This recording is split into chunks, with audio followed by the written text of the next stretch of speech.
Paper 149. The Second Preaching Tour. The second public preaching tour of Galilee began on Sunday, October 3, AD 28, and continued for almost 3 months, ending on December 30.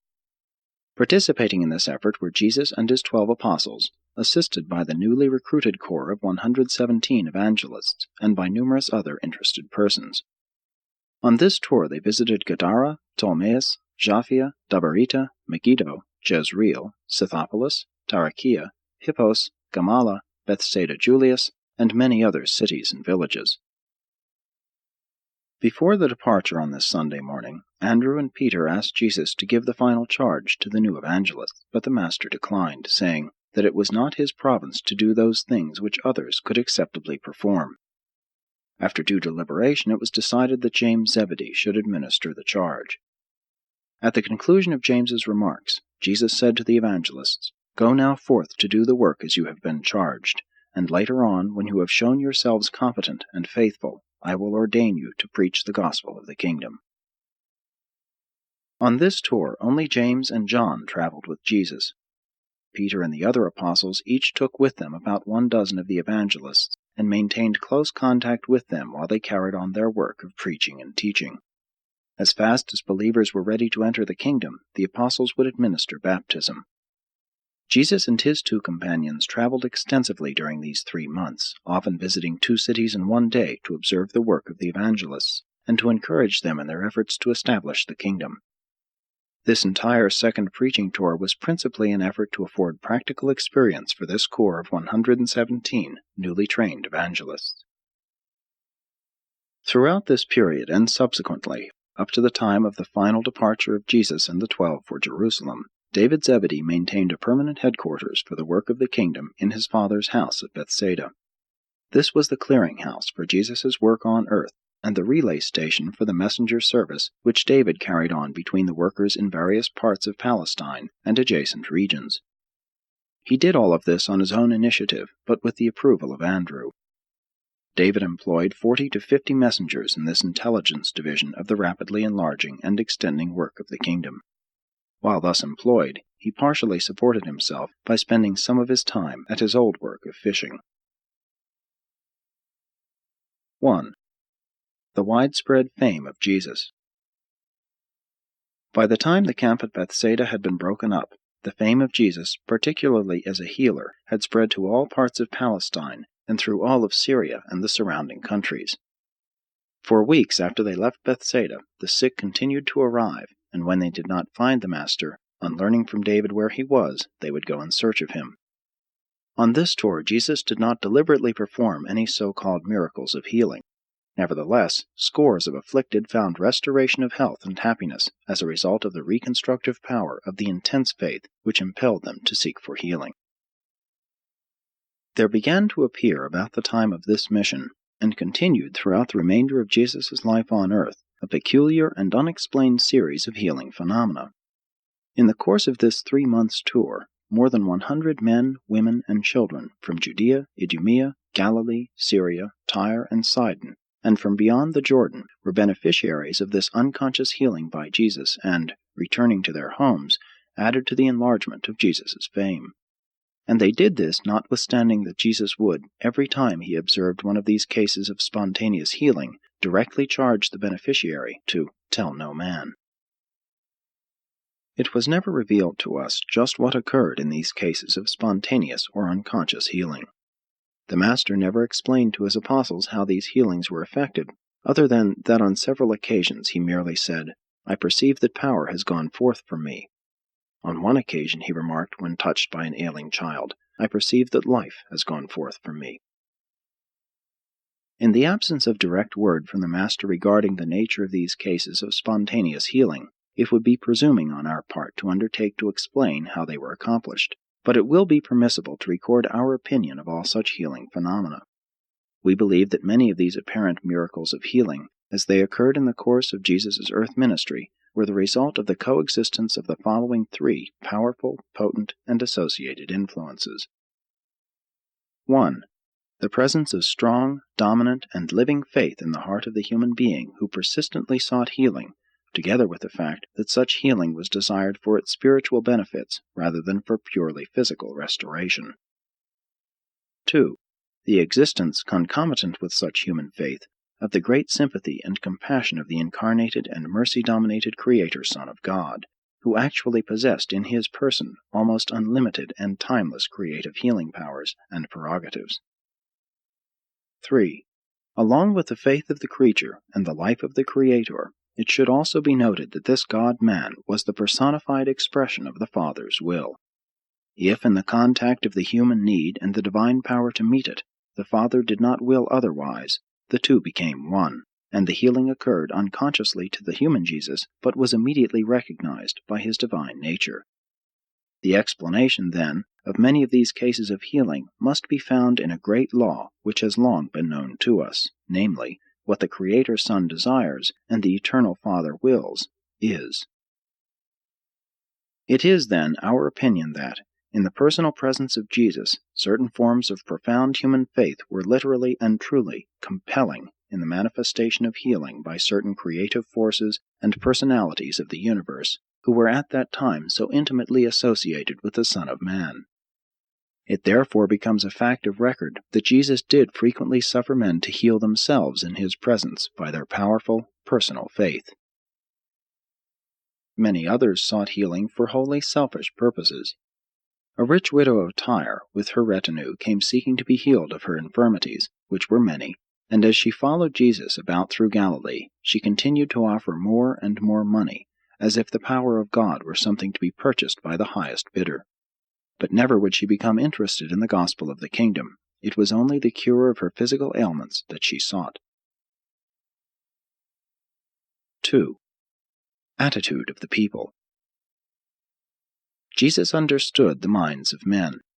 He knew what was in the heart of man, and had his teachings been left as he presented them, the only commentary being the inspired interpretation afforded by his earth life, all nations and all religions of the world would speedily have embraced the gospel of the kingdom. The well-meant efforts of Jesus' early followers to restate his teachings so as to make them the more acceptable to certain nations, races, and religions only resulted in making such teachings the less acceptable to all other nations, races, and religions.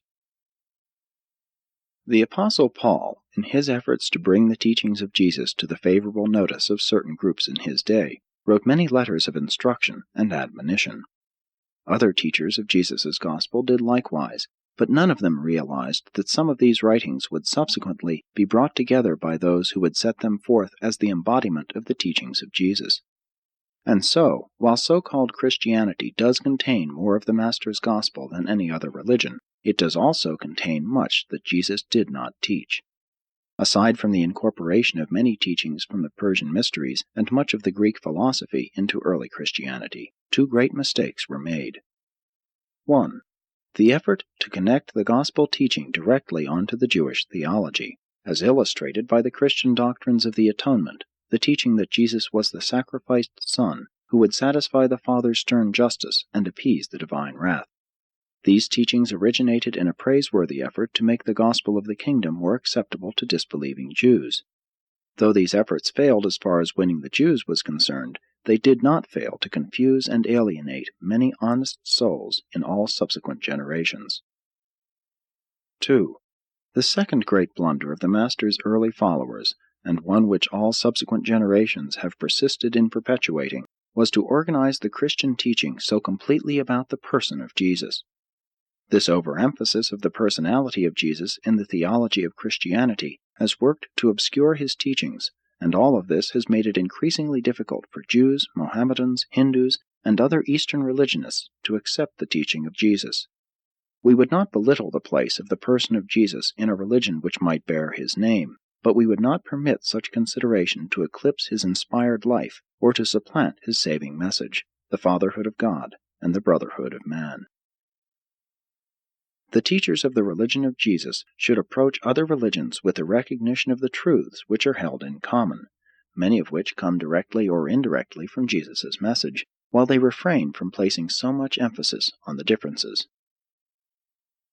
While, at that particular time, the fame of Jesus rested chiefly upon his reputation as a healer, it does not follow that it continued so to rest.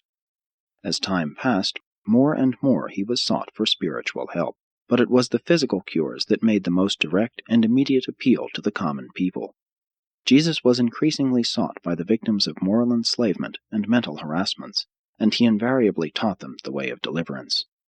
Fathers sought his advice regarding the management of their sons, and mothers came for help in the guidance of their daughters. Those who sat in darkness came to him, and he revealed to them the light of life.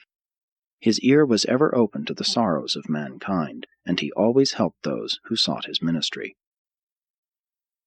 When the Creator himself was on earth, incarnated in the likeness of mortal flesh, it was inevitable that some extraordinary things would happen. But you should never approach Jesus through these so-called miraculous occurrences. Learn to approach the miracle through Jesus, but do not make the mistake of approaching Jesus through the miracle. And this admonition is warranted, notwithstanding that Jesus of Nazareth is the only founder of a religion who performed supermaterial acts on earth. The most astonishing and the most revolutionary feature of Michael's mission on earth was his attitude toward women. In a day and generation when a man was not supposed to salute even his own wife in a public place, Jesus dared to take women along as teachers of the gospel in connection with his third tour of Galilee. And he had the consummate courage to do this in the face of the rabbinic teaching which declared that it was better that the words of the law should be burned than delivered to women.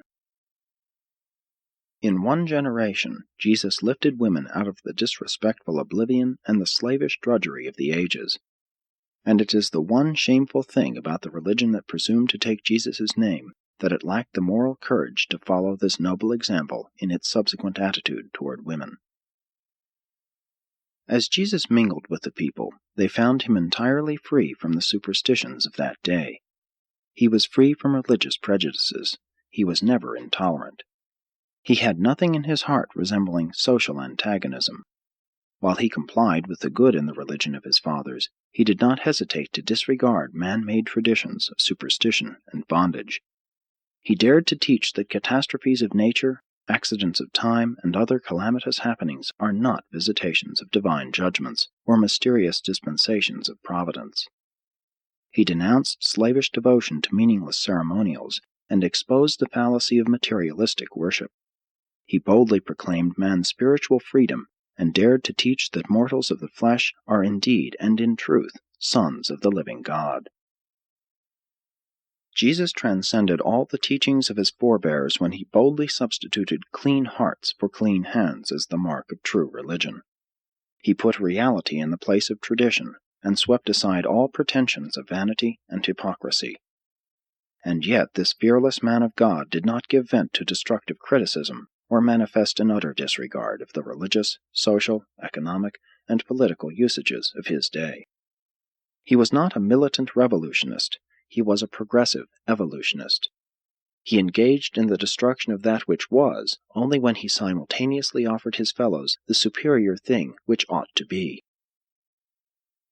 Jesus received the obedience of his followers without exacting it. Only 3 men who received his personal call refused to accept the invitation to discipleship. He exercised a peculiar drawing power over men, but he was not dictatorial. He commanded confidence, and no man ever resented his giving a command. He assumed absolute authority over his disciples, but no one ever objected.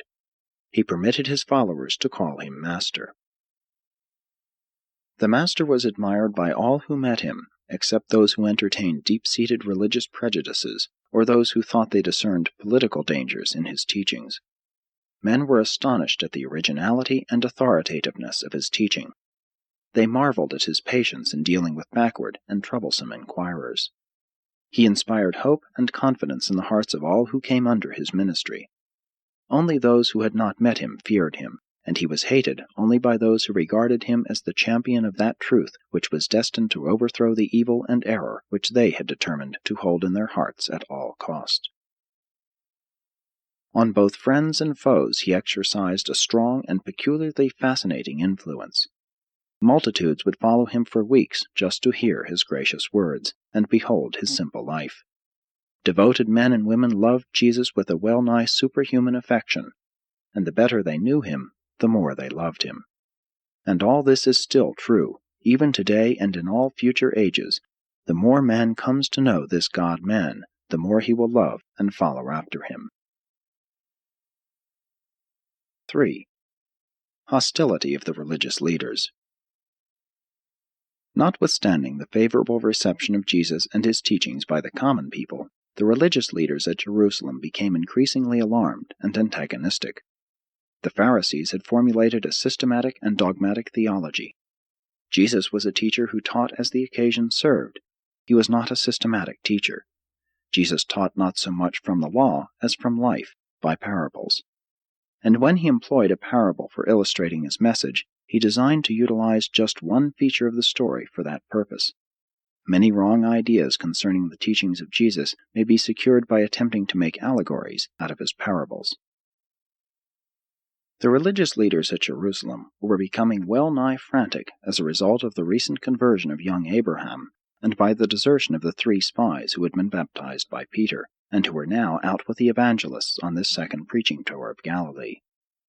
The Jewish leaders were increasingly blinded by fear and prejudice, while their hearts were hardened by the continued rejection of the appealing truths of the gospel of the kingdom. When men shut off the appeal to the Spirit that dwells within them, there is little that can be done to modify their attitude. When Jesus first met with the evangelists at the Bethsaida camp, in concluding his address he said, "You should remember that in body and mind, emotionally, men react individually. The only uniform thing about men is the indwelling Spirit. Though divine spirits may vary somewhat in the nature and extent of their experience, they react uniformly to all spiritual appeals. Only through and by appeal to this Spirit can mankind ever attain unity and brotherhood." But many of the leaders of the Jews had closed the doors of their hearts to the spiritual appeal of the gospel. From this day on they ceased not to plan and plot for the Master's destruction. They were convinced that Jesus must be apprehended, convicted, and executed as a religious offender, a violator of the cardinal teachings of the Jewish sacred law. 4. Progress of the preaching tour. Jesus did very little public work on this preaching tour, but he conducted many evening classes with the believers in most of the cities and villages where he chanced to sojourn with James and John. At one of these evening sessions, one of the younger evangelists asked Jesus a question about anger, and the Master, among other things, said, in reply, "Anger is a material manifestation which represents, in a general way, the measure of the failure of the spiritual nature to gain control of the combined intellectual and physical natures. Anger indicates your lack of tolerant brotherly love, plus your lack of self-respect and self-control. Anger depletes the health, debases the mind, and handicaps the spirit teacher of man's soul. Have you not read in the Scriptures that wrath kills the foolish man, and that man tears himself in his anger? That he who is slow of wrath is of great understanding, while he who is hasty of temper exalts folly. You all know that a soft answer turns away wrath, and how grievous words stir up anger. Discretion defers anger, while he who has no control over his own self is like a defenseless city without walls. Wrath is cruel, and anger is outrageous. Angry men stir up strife, while the furious multiply their transgressions. Be not hasty in spirit, for anger rests in the bosom of fools." Before Jesus ceased speaking, he said further, "Let your hearts be so dominated by love that your spirit guide will have little trouble in delivering you from the tendency to give vent to those outbursts of animal anger which are inconsistent with the status of divine sonship." On this same occasion, the Master talked to the group about the desirability of possessing well-balanced characters. He recognized that it was necessary for most men to devote themselves to the mastery of some vocation, but he deplored all tendency toward over-specialization, toward becoming narrow-minded and circumscribed in life's activities. He called attention to the fact that any virtue, if carried to extremes, may become a vice.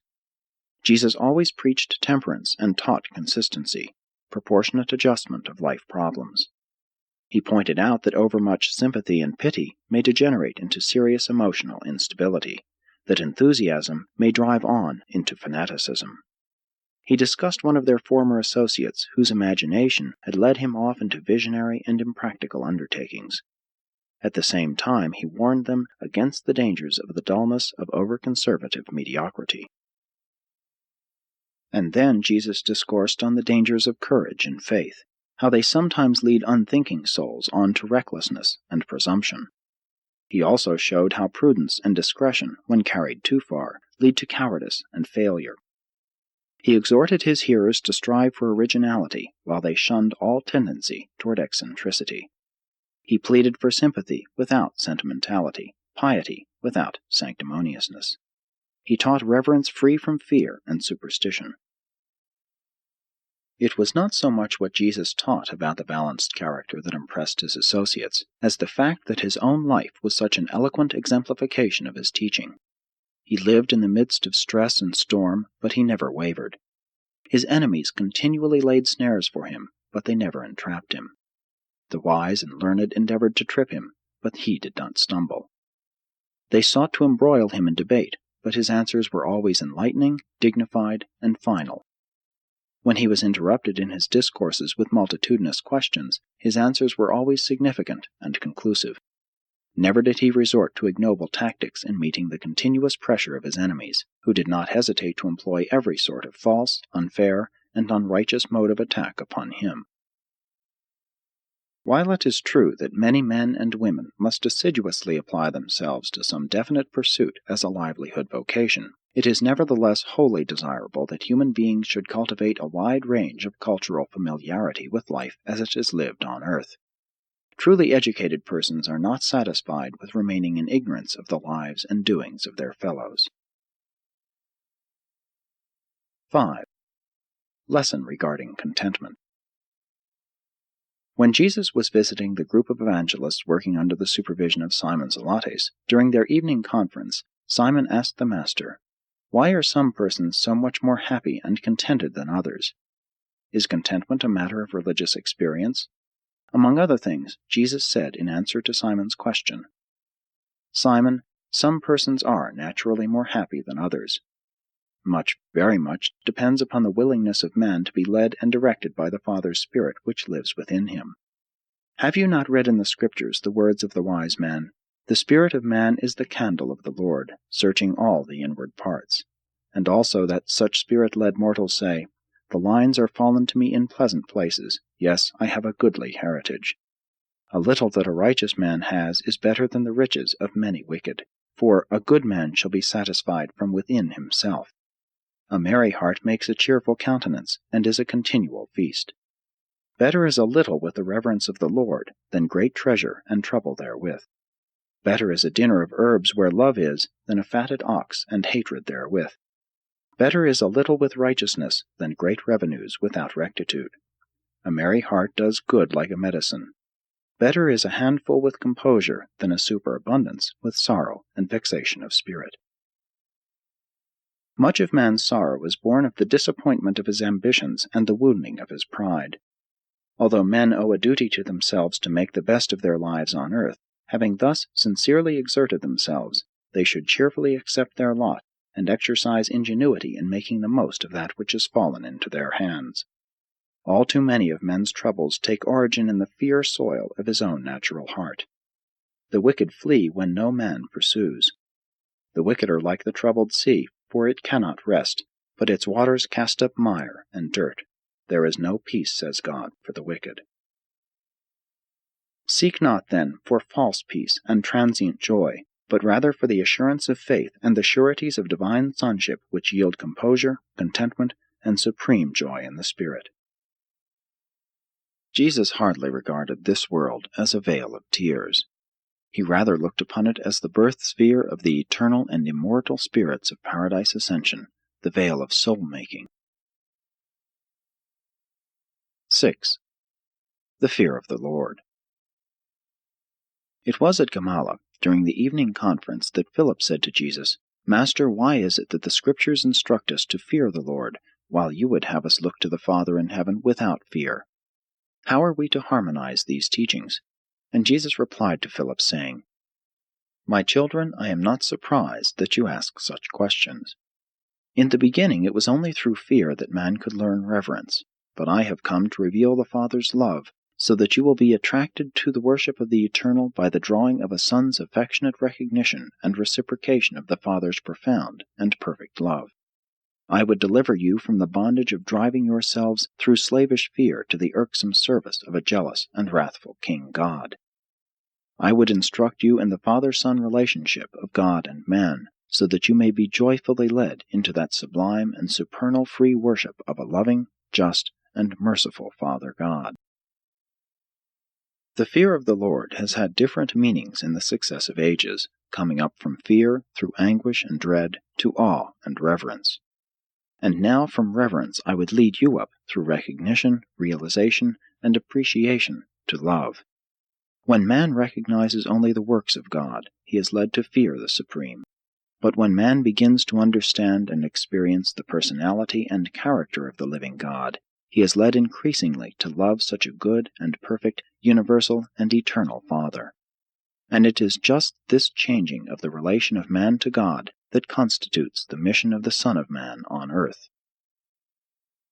Intelligent children do not fear their father in order that they may receive good gifts from his hand, but having already received the abundance of good things bestowed by the dictates of the Father's affection for his sons and daughters, these much-loved children are led to love their Father in responsive recognition and appreciation of such munificent beneficence. The goodness of God leads to repentance, the beneficence of God leads to service, the mercy of God leads to salvation, while the love of God leads to intelligent and free-hearted worship. Your forebears feared God because he was mighty and mysterious. You shall adore him because he is magnificent in love, plenteous in mercy, and glorious in truth. The power of God engenders fear in the heart of man, but the nobility and righteousness of his personality beget reverence, love, and willing worship. A dutiful and affectionate son does not fear or dread even a mighty and noble father. I have come into the world to put love in the place of fear, joy in the place of sorrow, confidence in the place of dread, loving service and appreciative worship in the place of slavish bondage and meaningless ceremonies. But it is still true of those who sit in darkness that the fear of the Lord is the beginning of wisdom. But when the light has more fully come, the sons of God are led to praise the Infinite for what he is, rather than to fear him for what he does. When children are young and unthinking, they must necessarily be admonished to honor their parents. But when they grow older and become somewhat more appreciative of the benefits of the parental ministry and protection, they are led up through understanding respect and increasing affection to that level of experience where they actually love their parents for what they are more than for what they have done.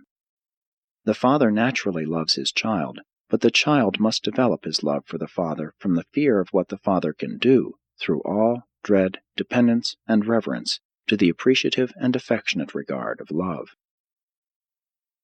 You have been taught that you should fear God and keep his commandments, for that is the whole duty of man. But I have come to give you a new and higher commandment. I would teach you to love God and learn to do his will, for that is the highest privilege of the liberated sons of God. Your fathers were taught to fear God, the Almighty King. I teach you, love God, the all-merciful Father.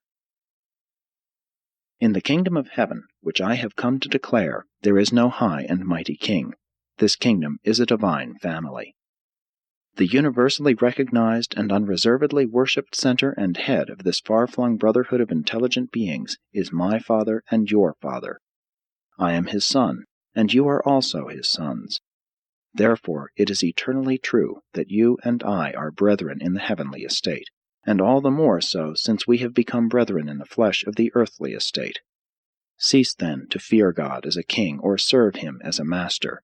Learn to reverence him as the Creator, honor him as the Father of your spirit youth, love him as a merciful defender, and ultimately worship him as the loving and all-wise Father of your more mature spiritual realization and appreciation.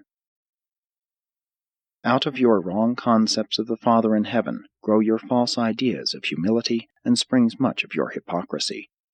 Man may be a worm of the dust by nature and origin, but when he becomes indwelt by my Father's Spirit, that man becomes divine in his destiny. The bestowal spirit of my Father will surely return to the divine source and universe level of origin, and the human soul of mortal man, which shall have become the reborn child of this indwelling spirit, shall certainly ascend with the divine Spirit to the very presence of the eternal Father. Humility indeed becomes mortal man who receives all these gifts from the Father in heaven, albeit there is a divine dignity attached to all such faith candidates for the eternal ascent of the heavenly kingdom. The meaningless and menial practices of an ostentatious and false humility are incompatible with the appreciation of the source of your salvation and the recognition of the destiny of your spirit-born souls. Humility before God is altogether appropriate in the depths of your hearts. Meekness before men is commendable, but the hypocrisy of self-conscious and attention-craving humility is childish and unworthy of the enlightened sons of the kingdom. You do well to be meek before God and self-controlled before men, but let your meekness be of spiritual origin, and not the self-deceptive display of a self-conscious sense of self-righteous superiority. The prophet spoke advisedly when he said, "Walk humbly with God, for while the Father in heaven is the infinite and the eternal, he also dwells with him who is of a contrite mind and a humble spirit. My Father disdains pride, loathes hypocrisy, and abhors iniquity." And it was to emphasize the value of sincerity and perfect trust in the loving support and faithful guidance of the Heavenly Father that I have so often referred to the little child as illustrative of the attitude of mind and the response of spirit which are so essential to the entrance of mortal man into the spirit realities of the kingdom of heaven. Well did the prophet Jeremiah describe many mortals when he said, "You are near God in the mouth, but far from him in the heart." And have you not also read that direful warning of the prophet who said, "The priests thereof teach for hire, and the prophets thereof divine for money"? At the same time they profess piety and proclaim that the Lord is with them. Have you not been well warned against those who speak peace to their neighbors when mischief is in their hearts, those who flatter with the lips while the heart is given to double dealing? Of all the sorrows of a trusting man, none is so terrible as to be wounded in the house of a trusted friend. 7. Returning to Bethsaida. Andrew, in consultation with Simon Peter and with the approval of Jesus, had instructed David at Bethsaida to dispatch messengers to the various preaching groups, with instructions to terminate the tour and return to Bethsaida sometime on Thursday, December 30. By supper time on that rainy day, all of the apostolic party and the teaching evangelists had arrived at the Zebedee home. The group remained together over the Sabbath day, being accommodated in the homes of Bethsaida and nearby Capernaum, after which the entire party was granted a 2 weeks' recess to go home to their families, visit their friends, or go fishing. The 2 or 3 days they were together in Bethsaida were, indeed, exhilarating and inspiring. Even the older teachers were edified by the young preachers as they narrated their experiences. Of the 117 evangelists who participated in this second preaching tour of Galilee, only about 75 survived the test of actual experience and were on hand to be assigned to service at the end of the 2 weeks' recess. Jesus, with Andrew, Peter, James, and John, remained at the Zebedee home and spent much time in conference regarding the welfare and extension of the kingdom.